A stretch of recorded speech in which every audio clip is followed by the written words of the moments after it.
Last lecture में हमने कुछ बेसिक डेफिनेशन पढ़ी थी कि समुच्चय किसे कहते हैं, संबंध क्या होते हैं, वो हमारी बेसिक डेफिनेशन थी। अब है हमारी फर्स्ट यूनिट, इस पेपर फर्स्ट जो कि हमने बीजगणित स्टार्ट किया था, first paper first unit second chapter की ग्रुप क्या होते हैं वो है।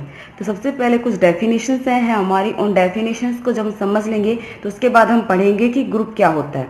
तो सबसे पहले द्विआधारी संक्रिया की संक्रिया क्या होती है वो हमें यहाँ पढ़ना है। माना जी एक एरिक समुच्चय है, तब फलन या फिर प्रतिचित्रण एफ सच है जी क्रॉस जी टेंस टू जी समुच्चय जी पर द्विआधारी संक्रिया कहलाती है। इसका क्या मतलब है, हमारे पास एक समुच्चय है जी, वो कैसा समुच्चय है, एरिक्त समुच्चय, यानी इसमें कोई ना कोई एलिमेंट तो है ही। तब जी क्रॉस जी से, यहाँ पर देखो जी क्रॉस जी यानी कार्तिक गुणनफल हो रहा है, कार्तिक गुणन है सेट का खुद से ही जी क्रॉस जी। तो इसमें जो एलिमेंट होंगे जो इस तरीके के, ये एलिमेंट किस कैसे होंगे, एक के जी के ही एलिमेंट होंगे। आगे बात समझ में। तो हमारे पास जी एक एरिक समुच्चय है, तब हम एक मैपिंग प्रतिचित्रण डिफाइन करते हैं एफ कहाँ से, जी क्रॉस जी से जी पर, यानी इस सेट का जो कार्तीय गुणन है वो कहाँ पर खुद पे ही डिफाइन हो रहा है। ठीक है, तो ये प्रतिचित्रण क्या कहलाती है, इस समुच्चय जी पर द्विआधारी संक्रिया कहलाती है। अगर मैं फॉर्मल एग्जाम्पल की बात करती हूँ यहाँ पर नॉर्मली, ठीक है, अभी आगे एग्जाम्पल है आपका जो इससे डिफाइन हो जाएगा।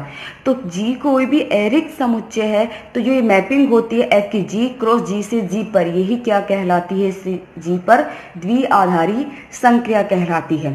संक्रियाओं को, द्विचर संक्रियाओं को हम नॉर्मली कभी plus under the circle, dot under circle, star, O, ये जो होती हैं ये संक्रियाएं होती है। इसके अलावा भी कोई और भी संक्रिया डिफाइन कर सकते हैं। तो संक्रियाओं को इससे क्या करते हैं, व्यक्त करते हैं। तो जो भी हमारे क्वेश्चंस में, जो भी हम डेफिनेशन पढ़ेंगे, जो संक्रियाएं डिफाइन होंगी वो संक्रियाएं इस तरीके से डिफाइन होंगी, यानी इनके एलिमेंट जो अवयव है उनके बीच में या तो योग संक्रिया, गुणन संक्रिया, स्टार, कोई सी भी संक्रिया ये डिफाइन हो सकती है। ठीक है ना, जैसे मैंने यहाँ पर ये डिफाइन कर दिया है, इस संक्रिया तो है स्टार, ठीक है, जी क्रॉस जी से जी पर इसी तरीके से डिफाइन होगी, क्योंकि हमने डेफिनेशन ये पढ़ी है, मैपिंग इसी तरीके से डिफाइन होगी। नाउ मैंने ले लिया यहाँ पर phi A B tends to A star B. देखिए ये इसी तरीके से डिफाइन है, ए और बी दोनों ही किसके एलिमेंट हैं, जी के एलिमेंट हैं। ठीक है, तो इस ए और बी पर मैंने ये फंक्शन डिफाइन कर दिया फाई ए बी, और इस पर जो संक्रिया हो रही है वो कौन सी हो रही है, स्टार संक्रिया हो रही है। तो जब जी के अवयवों पर आपने मैपिंग डिफाइन की तो जो ये एलिमेंट मिलेगा ए स्टार बी, वो भी किसका एलिमेंट होगा, जी का ही एलिमेंट होगा। आ गया समझ में। तो अगर जी एक एरिक समुच्चय तो उस पर प्रतिचित्रण जो कि एफ सच है जी क्रॉस जी टेंस टू जी, ये क्या कहलाती है, जी पर द्विआधारी संक्रिया कहलाती है। और संक्रियाओं को हम इन नोटेशन से व्यक्त करते हैं। इसका मतलब ये है कि जब आप जी के अवयवों पर मैपिंग लगाते हैं तो अगर हमें वापस से उसी सेट का एलिमेंट मिल जाता है तो मेरी संक्रिया कैसी होगी, द्विआधारी संक्रिया होगी। नॉर्मल अगर हम बात करते हैं, ये हो गया मेरा z हो गया, z क्या होता है, पूर्णांकों का समुच्चय होता है। तो इसके कोई भी दो एलिमेंट ले लीजिए, ठीक है, प्लस संक्रिया, और साथ में संक्रिया भी डिफाइन कर रही हूँ। इस z में मैंने संक्रिया डिफाइन कर दी प्लस योग संक्रिया, ठीक है, संक्रिया हो गई स्टार की जगह प्लस, और इसके दो एलिमेंट ले रही हूं मैं, एक तो हो गया 3 जो कि z का ही एलिमेंट है, एक एलिमेंट हो गया 4 जो भी z का ही एलिमेंट है। डेफिनेशंस कहती है कि अगर हम जी के एलिमेंट पर जब हम ये संक्रिया लगाते हैं और वापस से हमें जी का ही एलिमेंट मिलता है तो वो क्या होती है, हमारी द्विआधारी संक्रिया होती है। तो इसके लिए मैंने दोनों एलिमेंट ले लिए 3 और 4, दोनों किसके एलिमेंट हैं, जेड के ही हैं।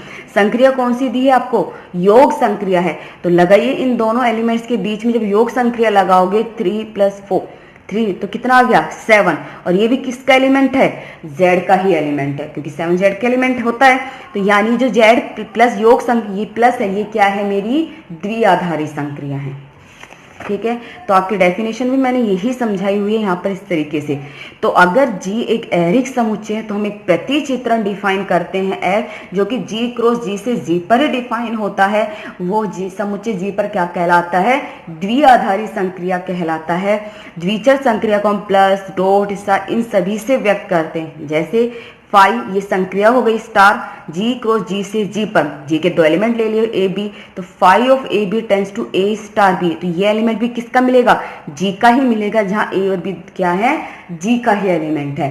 तो यही है कि आपके पास एक समुच्चय डिफाइन होगा, उस समुच्चय के आप कोई भी दो अवयव लेते हो, उन दोनों अवयवों पर जो आप दी हुई संक्रिया लगाते हैं, संक्रिया लगाने के बाद अगर हमें वापस से उसी समुच्चय का अवयव प्राप्त होता है तो हमारी वो संक्रिया कैसी होती है, द्विआधारी संक्रिया होती है। मेन डेफिनेशन है, इसलिए मैंने आपको 3 से 4 बार रिपीट की है। एग्जाम्पल है, पूर्णांकों के समुच्चय z पर योग संक्रिया एक द्विआधारी संक्रिया होती है। मैंने अभी आपको योग संक्रिया डिफाइन की थी, z जो कि पूर्णांकों का समुच्चय होता है, इस पर जो योग संक्रिया है वो क्या होती है, एक द्विआधारी संक्रिया होती है। यानी जब मैं z के कोई भी दो एलिमेंट लेती हूँ a और b और उन दोनों पर योग संक्रिया लगाती हूँ तो योग करने पर मुझे वापस से किसका एलिमेंट मिलता है, z का। मैंने यहाँ 3 और 4 लिया, आप कुछ भी z के दो एलिमेंट ले सकते हो, कोई से भी, -1 +2 -3 5, कोई भी दो एलिमेंट ले सकते हो। उन दोनों एलिमेंट पर जब योग संक्रिया लगूंगी तो मुझे वापस से किसका एलिमेंट मिलेगा, z का ही एलिमेंट मिलेगा। तो यानी योग संक्रिया क्या है, इसकी द्विआधारी संक्रिया है। लेकिन विभाजन संक्रिया z पर द्विचर संक्रिया नहीं है। योग संक्रिया तो द्विआधारी संक्रिया है, लेकिन विभाजन डिवाइडेशन है वो द्विचर संक्रिया नहीं है। क्यों नहीं है, देखिए 3 भी z का एलिमेंट है, 4 भी z का एलिमेंट है, लेकिन डिवाइडेशन के अगर लगाती हूँ 3/4 ये z का अवयव नहीं है, क्योंकि ये परिमेय संख्या है, रेशनल नंबर है जो z में बिलोंग नहीं करती है। तो ये होती है द्विआधारी संक्रिया। नेक्स्ट है क्रम विनिमय संक्रिया। अभी तक तो आपने क्रम विनिमय तो पढ़ा ही था, कि हमने फर्स्ट ईयर में भी पढ़ा है, सेकेंड ईयर में भी पढ़ा है कि a + b = b + a dot b = b dot a। यहाँ पर संक्रियाओं की बात करते हैं तो यहाँ पर क्रम विनिमय संक्रिया क्या होती है, किसी समुच्चय G पर परिभाषित संक्रिया स्टार, ये संक्रिया डिफाइन क्रम विनिमय संक्रिया कहलाती है यदि a star b = b star a for all a b belongs to G. इसका मतलब होता है फॉर प्रत्येक ए और बी किसके अवयव होंगे, जी के अवयव होंगे। और जी मेरा क्या एक एरिक समुच्चय है, इस पर एक संक्रिया है स्टार, ए और बी दोनों किसके एलिमेंट है, जी के ही एलिमेंट है। ये क्रम विनिमय संक्रिया होगी अगर ए स्टार बी = बी स्टार ए हो। क्लियर है ये चीज ना। साहचर्यता संक्रिया, याद रखना आपको क्वेश्चन में संक्रिया वो डिफाइन करेगा कि योग संक्रिया है, गुणन संक्रिया है, वो डिफाइन करके ही आपको देगा, आपको उसी तरीके से इसे सोल्व करना है। नेक्स्ट है साहचर्यता संक्रिया, ये भी आप लोगों ने पढ़ा ही हुआ है। यहाँ पे संक्रियाओं में हम बात करते हैं तो किसी समुच्चय G पर परिभाषित संक्रिया स्टार साहचर्य संक्रिया कहलाती है यदि a star b star c = a star of b star c for all a b c belongs to G। G एक एरिक समुच्चय है, स्टार उस पर एक संक्रिया है, ये सहचारी संक्रिया कहलाती है। अगर मैं G के 3 एलिमेंट लेती हूँ, a b c तीनों कोई भी एलिमेंट हो सकते हैं, G के ही एलिमेंट होंगे, अगर वो इस प्रॉपर्टी को सेटिस्फाई करते हैं कि a स्टार b, पहले a और b के बीच में संक्रिया है, फिर उसके बाद c के साथ उसकी संक्रिया होगी। इसी तरीके से a स्टार b स्टार यानी b और c के बीच की संक्रिया, फिर उसकी a के साथ संक्रिया डिफाइन है। अगर ये बराबर होती है तो ये क्या कहलाती है, साहचर्यता संक्रिया कहलाती है। नेक्स्ट है तत्समक अवयव। कि तत्समक अवयव क्या होता है, देखिए माना G कोई समुच्चय है तथा स्टार उस पर द्विचर संक्रिया है, तो संक्रिया स्टार के लिए E तत्समक अवयव कहलाएगा यदि a star e = e star a for all a belongs to G। अर्थात किसी संक्रिया स्टार का यदि वाम तत्समक अवयव और दक्षिण तत्समक अवयव विद्यमान है तो वो तत्समक अवयव कहलाते हैं।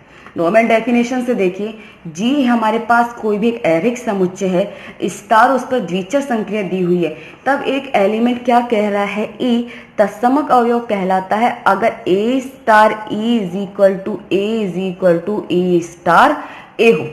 यही डिफाइन कह रहा है ये, ठीक है ना। ये वाम तत्समक अवयव और दक्षिण, लेफ्ट और राइट। देखिए इसका क्या मतलब है, ये जो a होगा वो तो किसका एलिमेंट होगा, G का एलिमेंट होगा, और जो ये E है वो क्या है, तत्समक अवयव। इसका मतलब है कि समुच्चय G की किसी ऐसे अवयव से हम संक्रिया कराए कि हमें वापस से समुच्चय का वही अवयव प्राप्त हो, तो वो क्या होता है, इसका तत्समक अवयव होता है। नॉर्मली हम बात करते हैं, मैं एक सेट ले रही हूँ n, ये प्राकृत संख्याओं का समुच्चय है और इस पर मैंने गुणन संक्रिया ली है। ठीक है, स्टार की जगह कौन सी संक्रिया होगी, डॉट संक्रिया होगी। अब इसका तत्समक अवयव अगर मुझे बताना है तो देखो क्या होगा, संक्रिया है गुणन और n। तत्समक अवयव की डेफिनेशन ये कहती है कि मैं समुच्चय का, मैं आपको बेसिक डेफिनेशन समझा रही हूँ कि समुच्चय का हम कोई भी अवयव लेते हैं उसकी किसी ऐसे अवयव से संक्रिया कराएं और वो भी उसी सेट का होना चाहिए कि हमें वापस से वही एलिमेंट मिलता है। क्योंकि यहाँ पर ये देखो यही कह, इतनी में यहाँ पर अगर हम देखें तो ए की ई से संक्रिया कराने पर मुझे वापस से ए ही मिल रहा है। ए भी जी का ही एलिमेंट होगा और ई भी जी का ही एलिमेंट होगा। तो यानी एक ऐसे अवयव से संक्रिया कराऊं कि मुझे वापस से वही अवयव प्राप्त हो, तो वो क्या होता है, उसका तत्समक अवयव। यहाँ देखें n प्राकृत संख्याओं का समुच्चय है और डॉट इसकी गुणन, ये गुणन इसकी संक्रिया है। अब अगर मैं इसके तत्समक अवयव की बात करती हूँ तो इसका तत्समक अवयव क्या होगा, 1 होगा। क्योंकि आप इस n के किसी भी अवयव की 1 से गुणन संक्रिया कराइए, आपको वापस से वही एलिमेंट मिलेगा।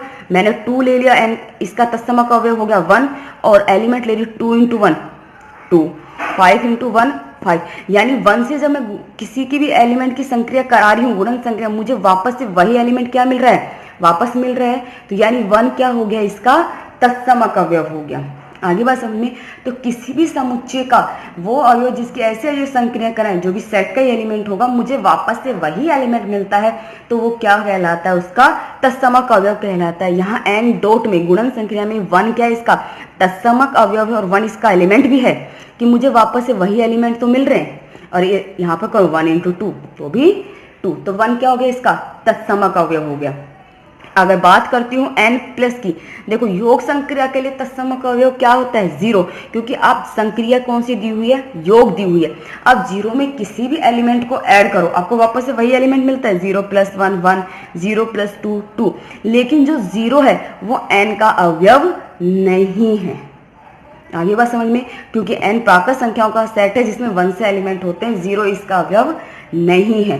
तो यानी n जो प्लस है इसका तत्समक अवयव विद्यमान नहीं है, क्योंकि योग संक्रिया का तत्समक अवयव 0 होता है। तो आपके तत्समक अवयव की डेफिनेशन यही कहती है, इस चीज को ध्यान रखना कि जी कोई समुच्चय है, स्टार उस पर द्विचर संक्रिया है, तो संक्रिया स्टार के लिए ई तत्समक अवयव कहलाता है यदि A* E = A for all A belongs to G। ठीक है, ए भी जी का एलिमेंट होगा, ए भी जी का एलिमेंट होगा, सेट में उपस्थित होना चाहिए। अर्थात किसी संक्रिय स्टार का यदि वाम तत्समक अवयव और दक्षिण तत्समक अवयव विद्यमान है तो वो किसे क्या कहते हैं, तत्समक अवयव कहते हैं। होप्स आपको समझ में आ गई होगी डेफिनेशंस। देखिए नोट है, तत्समक अवयव किसी संक्रिया का होता है, समुच्चय या अवयव का नहीं।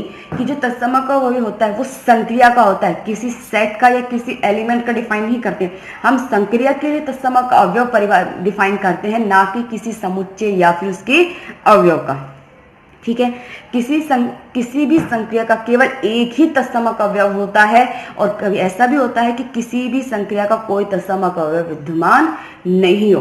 तो यानी नॉर्मल नोट यही है कि तत्समक अवयव संक्रिया का होता है, ना कि किसी समुच्चय या उसके अवयव का।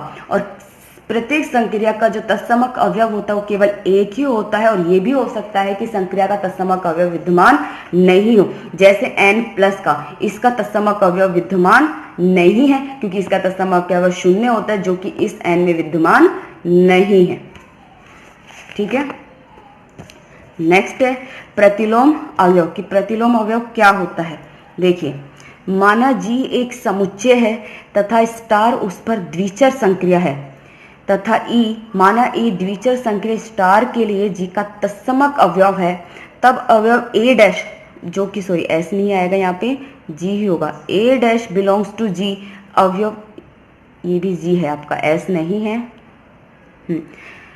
A' बिलोंग्स टू G अवयव A बिलोंग्स टू G का प्रतिलोम अवयव कहलाता है यदि A* A' is equal to E is equal to A' star में A।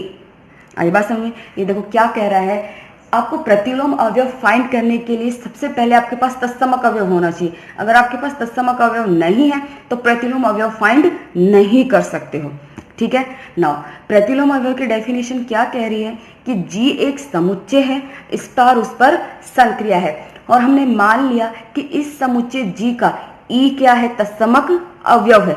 ठीक है, इधर डेफिनेशन, तब ए हमने जी का एलिमेंट डिफाइन किया है, ई इसका तत्समक अवयव डिफाइन किया है, तब हमने मान लिया कि ए बिलोंग्स टू जी के लिए, ए किसका एलिमेंट है, जी का, के लिए ए डैश इसका प्रतिलोम अवयव है। याद रखना, ए का प्रतिलोम अवयव मैंने ए डैश डिफाइन किया है, जो कि किसका एलिमेंट है, इसी समुच्चय जी का ही एलिमेंट है। इस प्रकार होगा कि a star a dash is equal to e, या फिर ए डैश स्टार ए। अगर यहाँ बात करते हैं तो इतने में इसमें देखिए ए जी का एलिमेंट है, ए डैश क्या है, जी का ही एलिमेंट है, लेकिन वो क्या है, इस ए का प्रतिलोम अवयव है। यानी आपको ए डैश फाइंड करना, आपके पास तत्समक अवयव होना चाहिए, जो ए डैश होगा वो क्या होगा, इसका प्रतिलोम अवयव होगा, जो आप जी के ही एलिमेंट को मानकर चलोगे। आइए बात समझ में, ठीक है। नाउ इसको सबसे पहले एक एग्जांपल से आपको क्लियर करती हूँ। मैंने एंड डॉट के लिए आपको डिफाइन करवाया था गुणन संक्रिया के लिए, वन क्या था, इसका तत्समक अवयव था। मैं कोई भी एक एलिमेंट ले रही हूँ ए, ठीक है, ए मैंने एलिमेंट ले लिया कि ए क्या इसका, एन का एक अवयव है, और वन क्या इसका तत्समक अवयव है, और मैंने मान लिया कि ए डैश क्या इसका प्रतिलोम अवयव है। संक्रिया कौन सी है, डॉट संक्रिया है। यहाँ पर अगर देखो तो ए डैश से संक्रिया कराने पर ए की आपको क्या मिलना चाहिए, तत्समक अवयव मिलना चाहिए। देखिए लगा ये डेफिनेशन, ए मैंने ले लिया ए, यहाँ पर संक्रिया कौन सी है, dot A into A dash, याद रखना, इज इक्वल टू ई, तत्समक अवयव कितना है, वन। और अगर मैं यहाँ से ए डैश फाइंड करती हूँ तो वो क्या हो गया, वन अपॉन ए। तो वन अपॉन क्या है, इसका प्रतिलोम अवयव है, ए डैश इज इक्वल टू है वन अपॉन ए। अब देखिए अगर यहाँ पर इस प्रॉपर्टी को ए डैश की जगह वन अपॉन ए रखती हूँ तो क्या मिल जाएगा, वन मिल गया आपको तत्समक अवयव। यानी संक्रिया किस तरीके से डिफाइन है कि आप ऐसे अवयव से संक्रिया कराए कि हमें वापस से क्या मिल जाए, तत्समक अवयव मिल जाए। लेकिन आप इस तरीके से एलिमेंट फाइंड नहीं कर सकते हो, तो इसलिए सबसे पहले प्रतिलोम अवयव फाइंड करने के लिए आपके पास तत्समक अवयव होना चाहिए। ए आपको सेट का कोई भी एलिमेंट डिफाइन, प्रतिलोम अवयव आप उसका कोई भी डिफाइन कर लेना, और ये डेफिनेशन जिस तरीके से मैंने ये ऑपरेट किया उसी तरीके से आप ये डेफिनेशन ऑपरेट करोगे तो आपको ए डैश मिल जाएगा कि इसका प्रतिलोम अवयव क्या होगा। उसके लिए आपके पास सबसे पहले तत्समक अवयव होना चाहिए। तो जी एक समुच्चय है, स्टार उस पर द्विचर संक्रिया है, और ई उस समुच्चय जी का तत्समक अवयव है, तब ए जो कि जी का ही एलिमेंट है, ए का प्रतिलोम अवयव ए डैश इस प्रकार होगा कि a star a dash is equal to e, या is equal to a dash star a. ये वाम और दक्षिण दोनों तरीके से डिफाइन की जाती है, इस तरीके से ये लिखा है। तो आपके पास तत्समक अवयव होगा तो आप ए डैश इजीली फाइंड कर सकते हैं। बाकी ये चीजें जब हम क्वेश्चंस करेंगे उससे और भी अच्छे से क्लियर हो जाएगी, ठीक है। ये हो गया आपकी ये डेफिनेशंस। नाउ नेक्स्ट है बीजीय पद्धति या बीजीय संरचना, कि बीजीय पद्धति क्या होती है या उसे बीजीय संरचना भी कहते हैं। देखिए एक या एक से अधिक द्विचर संक्रियाओं वाला कोई अरिक्त समुच्चय जी बीजीय संरचना या बीजीय पद्धति कहलाता है। कोई भी एक अरिक्त समुच्चय है जी, तो जिस पर संक्रिया, एक संक्रिया भी डिफाइन हो सकती है और एक से ज्यादा संक्रियाएं भी डिफाइन होती है सेट के ऊपर। ये नहीं कि सिर्फ एक ही संक्रिया हम डिफाइन करें, एक से ज्यादा संक्रियाएं भी होती है। तो एक या एक से अधिक द्विचर संक्रियाओं वाला कोई अरिक्त समुच्चय जी क्या कहलाता है, बीजीय संरचना या बीजीय पद्धति कहलाती है। अर्थात जी एक अरिक्त समुच्चय है, स्टार उस पर एक द्विचर संक्रिया है, तो जी स्टार क्या कहलाता है, बीजीय पद्धति कहलाता है। ये उसके स्ट्रक्चर हो गया, जहां जी एक अरिक्त समुच्चय और स्टार उस पर द्विचर संक्रिया है, और संक्रियाएं एक या उससे ज्यादा भी डिफाइन हो सकती है। फॉर एग्जाम्पल ये देखिए एन प्लस, ये क्या बीजीय पद्धति है, एन डॉट ये भी बीजीय पद्धति है, आर प्लस डॉट इस पे योग और गुणन दो द्विचर संक्रियाएं डिफाइन हो रही है, ये भी क्या है, बीजीय पद्धति है। लेकिन n माइनस नहीं है, क्यों नहीं है, क्योंकि प्राकृत संख्याओं के समुच्चय पर जो माइनस होता है वो डिफाइन नहीं होता, ये द्विचर संक्रिया नहीं होती। तो एक या एक से अधिक द्विचर संक्रियाओं वाला कोई भी अरिक्त समुच्चय जी क्या कहलाता है, बीजीय पद्धति या बीजीय संरचना कहलाता है, जो नॉर्मली ए स्ट्रक्चर होता है। नेक्स्ट है ग्रुपोइड या क्वेसी ग्रुप, कि ग्रुपोइड क्या होता है, ग्रुपोइड को क्वेसी ग्रुप भी कहते हैं। ये डेफिनेशन है सिमिलर से लगती है, लेकिन डिफरेंस है, यहाँ हम उसका स्ट्रक्चर बनाते हैं और यहाँ स्ट्रक्चर डिफाइन होता है। बीजीय पद्धति जी स्टार, जहां जी एक एरिक समुच्चय है तथा स्टार उस पर द्विचर संक्रियाएं को ग्रुपोइड कहते हैं। जो बीजीय पद्धति जो कि स्ट्रक्चर के साथ डिफाइन होती है जी स्टार, जहां जी एक एरिक समुच्चय होता है और स्टार उसकी द्विचर संक्रियाएं होती है, वो क्या कहलाता है? ग्रुपोइड कहलाता है। और उसे हम क्या कहते हैं? क्वेसी ग्रुप भी कहते हैं। और यहाँ हम उस संरचना को डिफाइन करते हैं, जैसे n प्लस, ये क्या है? बीजीय पद्धति है तो ये ग्रुपोइड भी है। n डॉट बीजीय पद्धति है, ग्रुपोइड है। लेकिन n माइनस बीजीय पद्धति ही नहीं है तो ग्रुपोइड भी नहीं होगा। क्लियर है? नेक्स्ट है लूप। एक ग्रुपोइड जी स्टार को लूप कहते हैं यदि उसमें तत्समक अवयव e विद्यमान हो, अर्थात a star e is equal to e star a for all a belongs to g। क्या कह रहा है यहाँ पर? देखो क्या कह रहा है? ग्रुपोइड, साथ में ग्रुपोइड डिफाइन कर दिया। ग्रुपोइड जी स्टार, जहाँ जी एक एरिक समुच्चय है और स्टार उस पर द्विचर संक्रिया है। तो किसी भी ग्रुपोइड को हम लूप कहते हैं अगर उसका क्या हो? तत्समक अवयव विद्यमान हो। जहाँ तत्समक अवयव की डेफिनेशन मैंने आपको लिखवाई थी, a star e is equal to e star a। जहाँ a होगा वो किसका एलिमेंट होगा? सेट g का एलिमेंट होगा। क्लियर है? तो यानी ग्रुपोइड में क्या होना चाहिए? इसका तत्समक अवयव विद्यमान होना चाहिए। अब हम बात करते हैं, तो जो मेरा एन डॉट है, मैंने भी आपको ये क्या है? लूप है, क्योंकि बीजीय पद्धति है, ग्रुपोइड है, और ये लूप है क्योंकि इसका तत्समक अवयव विद्यमान और इसका तत्समक अवयव क्या है? 1 है। लेकिन n प्लस क्या है? यू लूप नहीं है। बीजीय पद्धति है लेकिन लूप नहीं है। क्यों नहीं है? क्योंकि इस संक्रिया का तत्समक अवयव 0 इस सेट में विद्यमान नहीं है। ये मैंने आपको यहाँ पर बहुत अच्छे से समझा दिया था। आगे बात समझ में? तो इसी तरीके से n डॉट एक लूप है परंतु n प्लस लूप नहीं है, क्योंकि योग संक्रिया का तत्समक अवयव 0 होता है जो कि इस n में विद्यमान नहीं है। नेक्स्ट है सेमी ग्रुप। माना जी एक एरिक समुच्चय है तथा स्टार उस पर परिभाषित द्विचर संक्रिया है, तब बीजीय पद्धति जी स्टार सेमी ग्रुप कहलाती है अगर स्टार क्या हो? सहचारी हो। देखो क्या कह रहा है? जी मेरी है क्या है? एक एरिक समुच्चय है और स्टार क्या है? उसकी द्विचर संक्रिया है।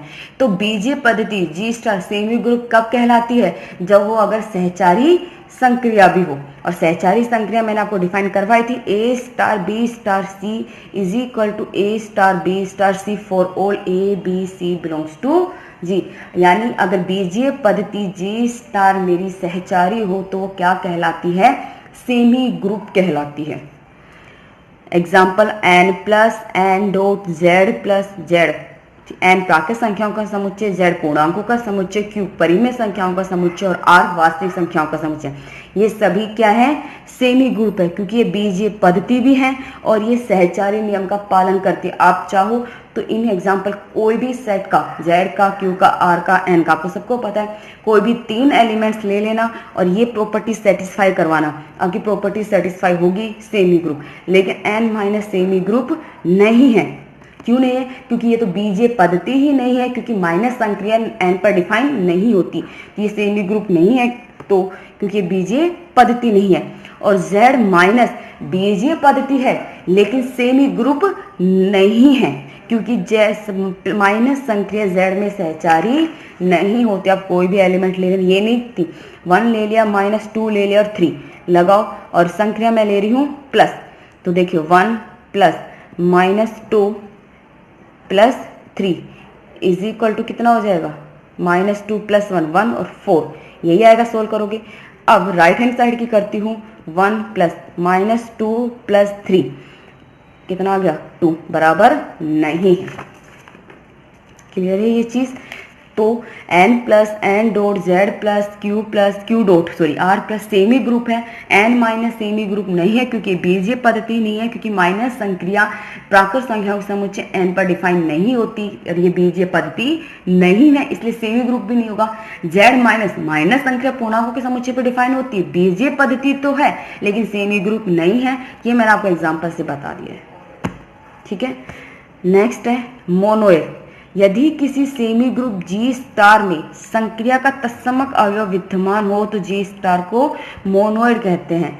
एक चीज मैं आपको बता देता हूं, अभी आपने लूप पढ़ा था, लूप में ये था कि ग्रुपोइड का अगर तत्समक अवयव विद्यमान हो तो वो क्या कहलाता है, लूप। और यहाँ साथ में आ रहा है कि सेमी ग्रुप जी स्टार में, तो लूप में वो सहचारी है या नहीं ये जरूरत नहीं है, लेकिन मोनोइड में सेमी ग्रुप डिफाइन किया है, यानी जो बीजीय पद्धति जी स्टार वो कैसी होनी चाहिए, सहचारी होनी चाहिए, और उसका तत्समक अवयव भी विद्यमान हो तो क्या कहलाता है, मोनोइड। डेफिनेशन आप जब पढ़ो तो बहुत अच्छे से पढ़ना, क्योंकि यहाँ सेमी ग्रुप की बात हो रही है। तो सेमी ग्रुप जी स्टार में संक्रिया का अगर तत्समक अवयव विद्यमान है तो जी स्टार को मोनोइड कहते हैं। एन डॉट क्या है, मोनोइड है, क्योंकि बीजीय पद्धति भी है, सेमी ग्रुप और इसका तत्समक 1 उपस्थित है। एन प्लस मोनोइड नहीं है, क्योंकि एन ये लेकिन सेमी ग्रुप है, मोनोइड नहीं है। क्यों नहीं है, क्योंकि इसके योग संक्रिया का तत्समक अवयव जो 0 है वो इस एन में विद्यमान नहीं होता है। क्लियर है। तो ये आपकी कुछ डेफिनेशन थी, होप्स आपको समझ में आ गई होगी। अगर आपको कोई भी डेफिनेशन समझ में नहीं आई है तो आप मुझसे पूछ लेना, मैं फिर से रिपीट कर दूंगी, लेकिन इन डेफिनेशन को आप अच्छे से समझ लेना। नेक्स्ट लेक्चर में मैं ग्रुप डिफाइन करूंगी जो इसी डेफिनेशन से ग्रुप होंगे और उसके हम क्वेश्चंस भी करेंगे, लेकिन उससे पहले आपको ये डेफिनेशन बहुत अच्छे से पढ़कर समझनी है। ओके।